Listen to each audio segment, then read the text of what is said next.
Subhanallah, alhamdulillah, la ilaha illallah. Subhanallah, alhamdulillah, la ilaha illallah. Assalamu alaikum wa rahmatullahi ta'ala wa barakatuh. Ayyuha al-ahbab al-kiram. Allah subhanahu wa ta'ala nous a honorés et nous a offert un autre cadeau parmi tant de cadeaux de Ramadan, celui de la méditation du Coran. Et ceci est un bienfait d'Allah subhanahu.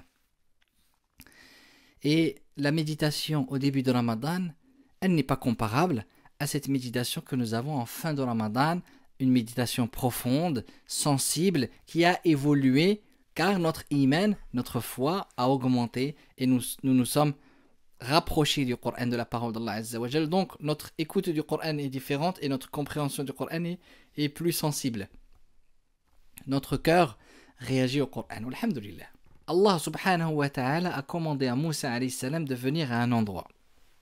Quand il est arrivé à cet endroit, Allah subhanahu lui a posé une question. Il lui a dit, A'udhu billahi minash shaitanir rajim.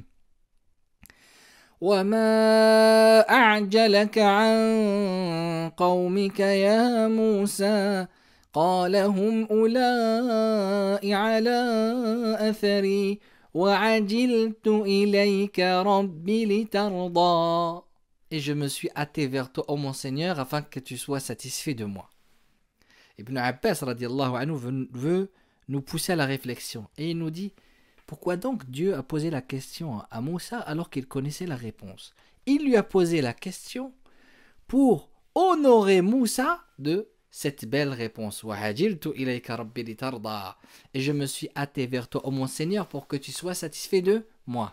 On demande à Allah subhanahu wa ta'ala de nous donner sa satisfaction, de nous octroyer ce bienfait de la satisfaction. Al-Qurtubi, quand il commente ce même verset, il veut nous montrer comment les gens pieux aimaient Allah et comment ils se hâtaient dans les bonnes œuvres pour gagner la satisfaction de Allah subhanahu wa ta'ala. Alors vous savez quel exemple il nous donne? Il nous donne l'exemple de Aïcha, notre mère Aïcha radiallahu anha, qu'Allah l'agrée, qui, lorsqu'elle était dans son lit pour s'endormir, elle demandait qu'on lui ramène le Coran et elle disait « Hatul Majid » apportez-moi le splendide Coran. Le splendide. Et elle prenait le Coran, et le Qurtubi qui dit, elle prenait le Coran et le serrait contre sa poitrine jusqu'à s'endormir. Radiyallahu anha wa ardaha.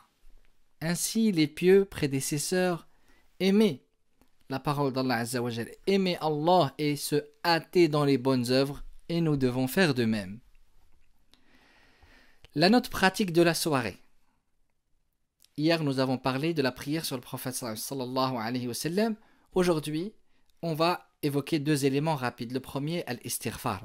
On doit clôturer notre adoration avec al-istighfar, la demande du pardon, pour trois raisons.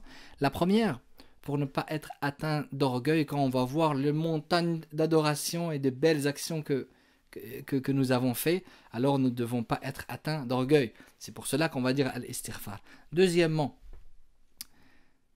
tant bien même nous avons fait beaucoup d'actions et de belles actions, en réalité, nous n'avons pas remercié Allah subhanahu wa ta'ala à sa juste valeur. Troisièmement, pourquoi nous allons dire al-istighfar? Pour tous ces moments où, durant les adorations, notre corps était présent, mais notre cœur n'y était pas et la présence d'esprit n'y était pas. Alors nous demandons pardon à Allah subhanahu wa ta'ala. Enfin, la deuxième note pratique que je vous dirai, n'oubliez pas, barakallahu fikum, que demain sera le dernier délai pour donner la zakat. Il faudra donner la zakat avant la prière de l'Eid. Et ça va être très difficile avant la prière de l'Eid, donc donnez-la demain, qu'Allah subhanahu wa ta'ala accepte, et ça permettra de purifier notre mois de Ramadan. Donnez-la pour vous, ainsi que pour toutes les personnes que vous prenez en charge dans votre maison. Pour chaque personne, une zakat.